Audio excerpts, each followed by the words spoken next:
Welcome to Chillin' 101. We hope this video helps. You begin by preparing the phone, update iOS, and back up your device so changes are reversible. Once done, open the App Store and download a reputable emoji or custom keyboard app. This provides alternate emoji sets or stickers. Make sure to read permissions and reviews before installing.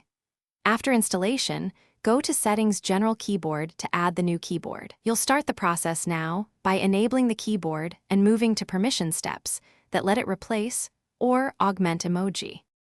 You'll now enable and configure the new keyboard so it actively changes emoji options. Add the keyboard in Settings and position it at the top of your keyboard list to make switching faster. If the app requests full access, grant it only when you trust the developer because that level allows richer emoji features. Otherwise, use the app sticker or copy-paste functions.